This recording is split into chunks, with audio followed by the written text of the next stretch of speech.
नमस्कार दोस्तों, मैं सीए दिवाकर जग्गा। तो दोस्तों, आज हम बात करेंगे कि कैसे जो क्रिप्टो एक्सचेंजेस हैं उन पे 1,40,000 बिटकॉइन जो है सेल होने का एक प्रेशर आ रखा है। उसका कारण भी मैं आपको बताता हूं। सबसे पहले हम टेरा लूना वाला केस याद करते हैं। जब वहां पे थोड़ा इशू हुआ था तो 80-85 हज़ार के करीब बिटकॉइन जो है मार्केट में सेल के लिए आए थे। तो उस टाइम मार्केट का सिचुएशन क्या हो गया था ये हमने देखा था।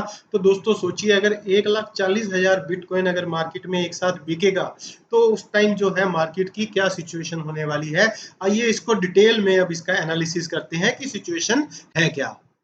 तो दोस्तों, 2010 में एक क्रिप्टो एक्सचेंज बनी थी जो उसका नाम माउंट गोक्स था और ये टोक्यो जापान में बनी थी। और जैक मैककेलम नाम के एक गाय थे, उन्होंने इसको 2010 में ओपन किया था।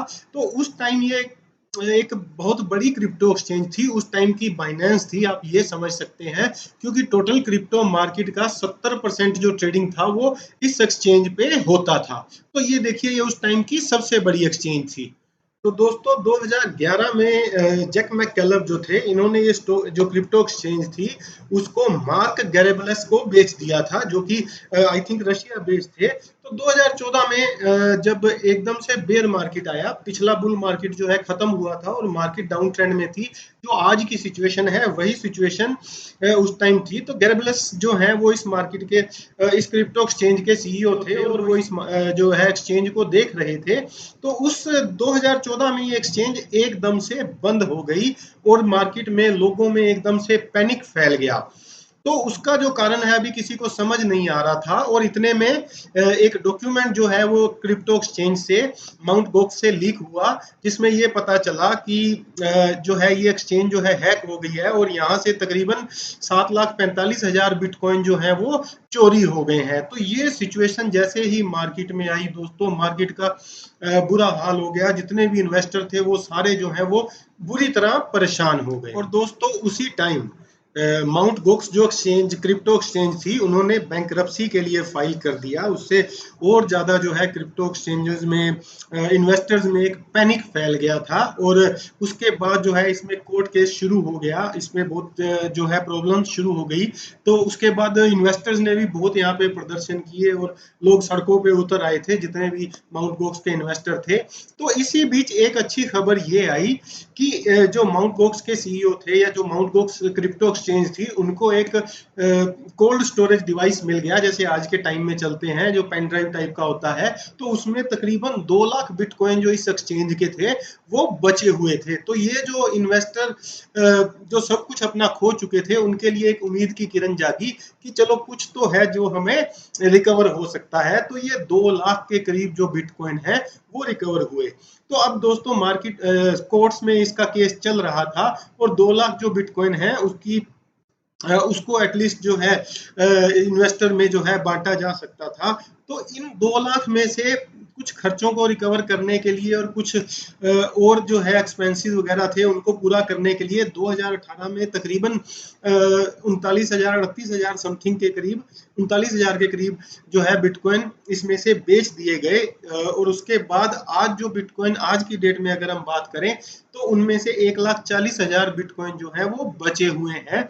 और दोस्तों, अब सिचुएशन ये है कि यहाँ अब जो है इस केस का फैसला हो चुका है और ये डिसाइड हुआ है कि जो भी इन्वेस्टर का पैसा है, 1,40,000 बिटकॉइन बेच के कोई कैश में लेना चाहता है तो उसको कैश में दिया जाए, कोई बिटकॉइन में लेना चाहता है तो उसको बिटकॉइन में दिया जाए।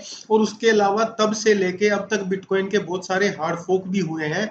तो वो जो हार्ड फोक के बाद जो कॉइन मिले थे, जैसे बिटकॉइन कैश है और तो वो भी सारे जो है उस क्रिप्टो एक्सचेंज के पास पड़े हुए हैं। तो अब जो सिचुएशन सामने आ रही है कि जो इन्वेस्टर हैं वो क्या चाहेंगे। क्या वो, अगर वो कैश में पैसा लेना चाहेंगे दोस्तों, तो 1,40,000 बिटकॉइन का मार्केट में डंप होना तय है, जैसा कि सिचुएशन बन के सामने आ रही है। और आप ये सोच सकते हैं कि मार्केट कहाँ जाएगी।